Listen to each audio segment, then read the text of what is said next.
Hi there everybody, it's your friendly director's daughter here, being dragged through the edge backwards, forwards, sideways and thrown up in the air and landed back in the bush again by the looks of it. Look at the state of her. Hope you're all keeping well. I did my exercise earlier. We took Xena to the park. I do that once a week with her, so we can have one long exercise a week instead of every day. I do still take her out every day, but just around the corner for about 15-20 minutes for her, bless her. And of course, because of that, and I'm spending more time indoors, as you know, if you've been watching my other videos, the flaming dog's been playing up like nothing. I'm telling you, it's just worse than having kids sometimes, I feel. But anyway, hope you're all okay. Hope you're all keeping safe and healthy and doing your exercises and stuff. And apparently they're saying that this lockdown is going to be eased next week. I personally can't see it because things haven't finished yet, have they? So it's pointless, stopping the lockdown if things haven't recovered. I know something needs to be done for the economy and everything like that, but at what cost, really? So is it going to be more lives lost because the government wants the economy to come back up, and all the millionaires and billionaires and the oligarchs and whatever like that want us minions to work for them for pittance are complaining because they're losing money. What's 100,000 here and there for billionaires, so but still, so that, as the old saying goes, the more you've got, the more you want, isn't it? So the more you have, the more you want. So but anyway, yes, so I'm keeping well, I'm keeping happy, well, happy-ish. This is dragging me down, it's probably with you lot as well, and of course people in the trans community especially, they have to wait for surgeries and they have to wait to be seen. The waiting list before this pandemic was minimum of 2 years in certain places. Now it's going to be even more now because of the pandemic, because all of that's closed, and so they can't see the professionals about it or anything like that. So so all that and all the surgeries for both trans males and trans females have been postponed until the lockdown is over. So of course then there'll be I think it's about a long waiting list after that. So things aren't going to go back to normal straight away, are they? So and that's where the worry lies, is because people will automatically think, oh, everything's going to slot right back to normal, but it's not that easy, is it? So even say, for instance, if you had your appointment for thank you for that song, singing the song of his people for us, bless him. Oh, you stink. Go away now. You've just eaten. Go away. Stop breathing on him. He's just had some trifling, so he's stinky poos and butt bots. That's what you are, isn't it? Yes, stinky poos and butt bots. Yes. But anyway, so going back to the Zena, please. Thank you. Zena. Thank you. Now enough. Honestly. But go and lie down, please. Simba, stop it. So all this waiting around and whatever, that's going to carry on even after the lockdown. So any surgeries that aren't deemed as life-saving will still be put on the back burner. They're all going to catch up with all the other surgeries, like cancer surgeries and things like that, because a lot of surgeries they couldn't do because of all this COVID-19. Thank you, Simba. Will you shut up? Will you be quiet? No, go away. Go away. Go away. Thank you. You just eaten. Now just go pleeps. Go sleep. Go pleeps. That's what I said. Go pleeps. It's pleepy boys. Go pleepy boys. Go pleeps. Go pleeps. But anyway, yes. So the non-essential surgeries haven't been going on. There's people I've heard about that were supposed to have had surgery with the cancers, and stuff like that, you know, to take the tumours out, and they haven't had them because of COVID-19. So of course they will be first on the list, of course, which is natural, and you know, and any other surgeries. So things to do, trans surgeries will be pushed back even further because they're not deemed as life-saving. Which a lot of trans people will disagree with that, because it's life-affirming at the very, very least, and life-changing, of course, to have the surgery. But life-saving, some people might say, some people might not. For me personally, it did save my life, because I wouldn't be what I am today if I wouldn't have had the surgery, let's say. I'd either be in Cornwall or Kent or whatever, being the old me, being depressed, being more depressed than I am, being on drugs and alcohol and stuff, and if I would still be alive, that is, and I definitely wouldn't have had these two. Yeah, I definitely wouldn't have had Simba and Xena. So Brindle and Swing the Cat, or whatever, you know, so if I was living still, you know, if I was living in Kent or anywhere else. So that is a bonus, having, you know, so all my babies, you know, since my surgery and everything, even though I lost 2 of them, bless, but you know, I still got these other 2, so which are my big babies. So yes, so it was life-saving for me personally. For others, may not be as drastic as life-saving, life-changing, life-enhancing. Yes, life-affirming, definitely. Simba, will you leave her alone, please? Thank you. Do you want to get a snack bun? Do you? Now lie down. Hey. Thank you. Honestly. But anyway, so yes, so that's just one of those things that people have to go through again. Unfortunately, the waiting list is going to be even be longer now, especially for surgery, because like I said, because I'll be catching up on the other surgeries that are deemed more life-saving than trans surgeries. So you'll have to keep an eye out for that, because a lot of trans people will not be happy with that. You see, with me, I was my surgery was put back 11 months, which really, actually, no, 13 months, actually. 12, 13 months, just under 13 months. And I got really upset because I thought I was ready, but the doctor I was seeing at the clinic thought that I wasn't. So he deferred me for another 12 months, 13 months, which upset me. Right in front of me, I burst into tears, and I said to myself, you just don't understand what's going on in my head. And he said, well, make me understand, Tony. And you can't make anyone understand exactly what's going on in your head, so it's pointless trying to. You know what's going on inside your head, but to actually turn it into words it just loses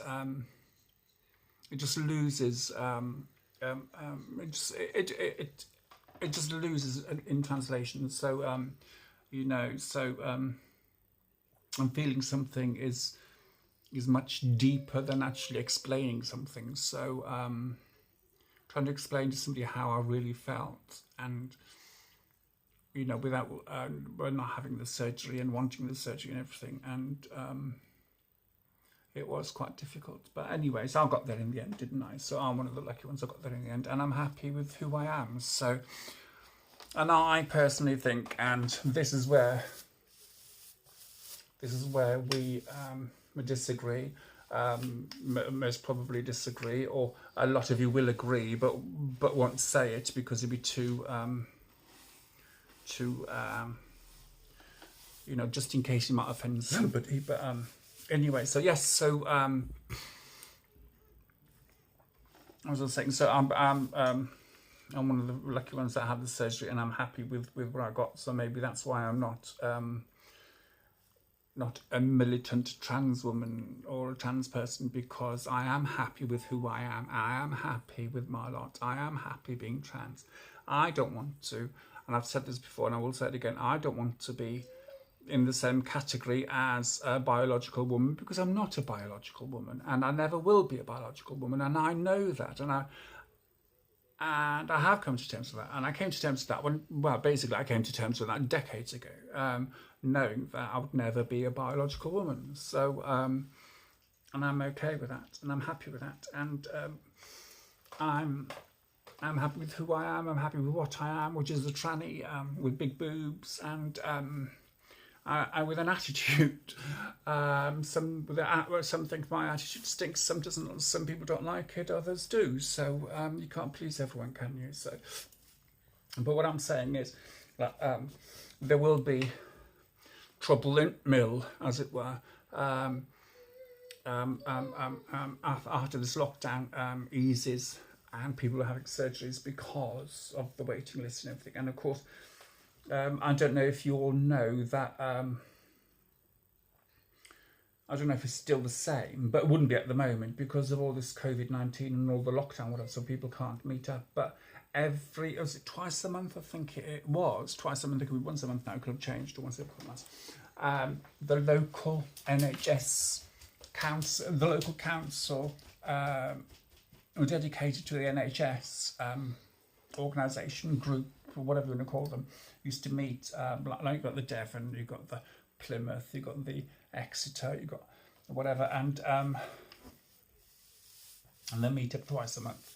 And that's when they allocate the funds for surgeries and stuff for that month, or for that 2 weeks. And if your name gets put down for, say for instance, if you're a trans woman and you're waiting for surgery downstairs, they and someone else needs life-saving surgery, either like cancer or a heart bypass or something like that, or or a transplant or whatever, they will allocate the money towards the transplant, and then you'll have to wait another 2 weeks, and that's how it works. Personally, I don't mind that, because if it's something, if it's saving somebody's life, then I'm all for it. I don't want to take the finances away from somebody that's going to die if they don't get the surgery, because I'm too selfish to I'm too selfish to to not let the local authorities pay for that surgery, and I want mine instead. So that's one thing that has to be taken into account as well, that basically, so people are saying, oh, so like it's so anti-trans and everything, and all community, the NHS is all anti-trans. There's nothing to do with that at all. It is to do with finances and the allocated finances. If somebody is on a transplant list and a transplant comes up, that in that fortnight, in that 2 weeks that they have the appointment, then their name will be put forward as well as yours for your surgery, for your trans surgery. And of course, they are going to pick somebody that needs a transplant, and rightly so. You all might think, oh, it's okay for you to say that because you've had yours. But remember, I had to wait nearly 13 months for mine, because mine was deferred all the time. So that's it. So I waited an extra 13 months. Well, I waited years basically to finally get my surgery. So that's another story that will come into now and again as well. But anyway, so yes, so there's that, and of course all this COVID-19 stuff going on is just, we are living in uncertain times and unknown times. This is unknown territory. So and I must say that the trans community might suffer from this because of the waiting list for surgeries and stuff, and And of course, then the trans activists will go online and go to the media saying, "Oh, the NHS England or NHS UK are discriminating against trans surgeries and stuff like that." That will not be the case at all. It would be the case of people that need life-saving surgery before you do, and trans surgeries is not classed as life-saving. And I don't know about phalloplasty, but in the name, phalloplasty, yeah, plasty. Like vagioplasty, which is what I got, is basically they class it as plastic surgery. That's what it is, it's plastic surgery. So it's not classed as life-saving surgery. So it's classed as plastic surgery. So any trans surgery is classed as plastic surgery. So that's why it's quite low down on the list of NHS funding to get, because it's still classed as plastic surgery. Rightly or wrongly, it's not for me to say, because the powers that be are the ones that choose that. But it is basically plastic surgery, isn't it? It's plastic surgery that has enhanced my life. I'm much happier the way I am now. Much, even though people just think, "Oh no, she's not happy the way she is now." But I am much happier than now, the way I am now, than I was before. But hey ho, that's it. The story of my life beforehand. I will do that again. And by the way, so I put on Facebook the other day, I hadn't worn a bra for 3 days. And I'm somebody that sleeps in bed with a bra because I've got such huge boobs. And every time I turn over, they go like that. And the dogs jump, think, "What the hell's that noise?" It's just me boobs clapping like that. And a couple of years ago, I didn't have a bra on. And I was doing exercises, and I had a baggy t-shirt on. I was doing exercises in the living room in here. And all of a sudden I kept hearing, and I thought, well, that's not my thighs, it's not my belly slamming against my thighs. What was it? It was my boobs. It was my boobs slamming against my arm, because I'm a double D, 40 double D at the moment, and they're still growing very slowly with the hormone regime I'm on. So still growing little by little, and even though I had my surgery 7 years ago, I have noticed, I don't know what it is, I really don't know what it is, but lately, in the last few months, I've noticed that my skin's gone softer again, especially up here in my arms, because I used to have, not rough skin, but I used to be like bobbly, you know, get closer to bobbly. I used to have these little bobbles all over the top of my arms, and apparently all women have them, so I've always had them, so, but all of they have gone. All of that's gone. My face, even though it doesn't look like it, but it's much softer, much softer, and softer down here. So, this is a summer dress I've got on, but I've got a pair of jeans on over the top, underneath. I mean, so, but yes, so I've noticed that, so my skin's getting softer yet again. It could be because the pollution is low, and I don't go out as often. So I'm sat indoors, I'm not out in the sun all the time, so that could be part of it, because I don't like having a tan anyway. So, but that could be a part of it, or it could be that I'm eating better, even though in the last few weeks I haven't. I've been quite naughty off and on, so eating loads of biscuits and chocolate cakes and whatever, which I shouldn't do, which I should not do at all, because it makes me ill and bloated, and honestly, I feel horrible. I've got a big box of antacids there that I'll take every day now at the moment, so, because I'm eating crap food, but I will get back to eating normal again this week, next week, or whatever, whenever. So, but life's too short, isn't it, at the moment? So, and we all know that anyway.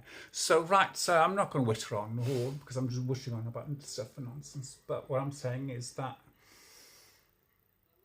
whatever surgeries you're waiting for, whether you're trans or not, after the lockdown, don't think that it's all going to jump back to the way it was straight away, because there is going to be a backlog, and so somebody that they deem that needs surgery more urgent than you, urgently, will be first on the list, and you will get there. You will get the surgery that you need. If it's not life-threatening, that you don't have the surgery. If it's not life-saving, then they won't put you on top of the list, unfortunately. And then they just go down the list to make sure that everybody that needs surgery gets done. You know, and that includes trans people.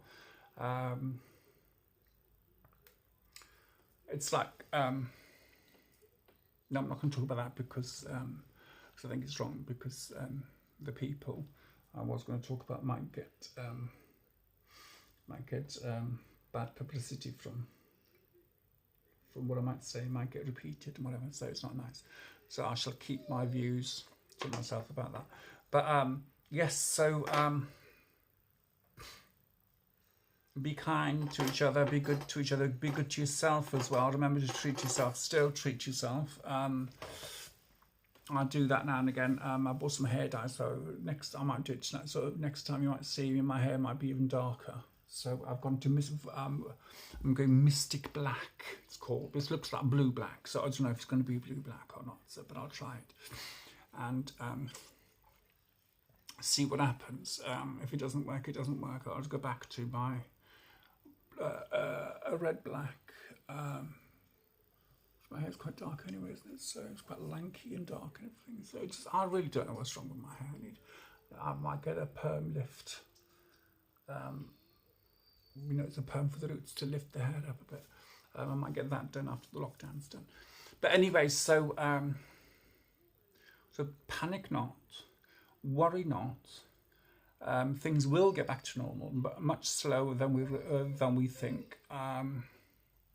Baby steps, I think, is needed to keep ourselves and each other safe. Saying the lockdown will be eased next week. That'll be very, very.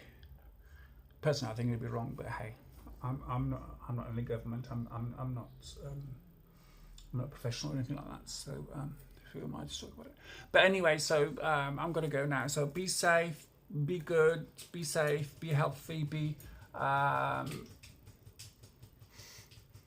keep smiling. This will come to an end, so so panic not, and we will see each other face to face on the other side. So on the other side of all this, so so don't worry about all that. So or worry, see me in public. Oh dear me, it's even worse than seeing me on here. At least here it's filtered. I can use filters. But anyway, so speak to you soon.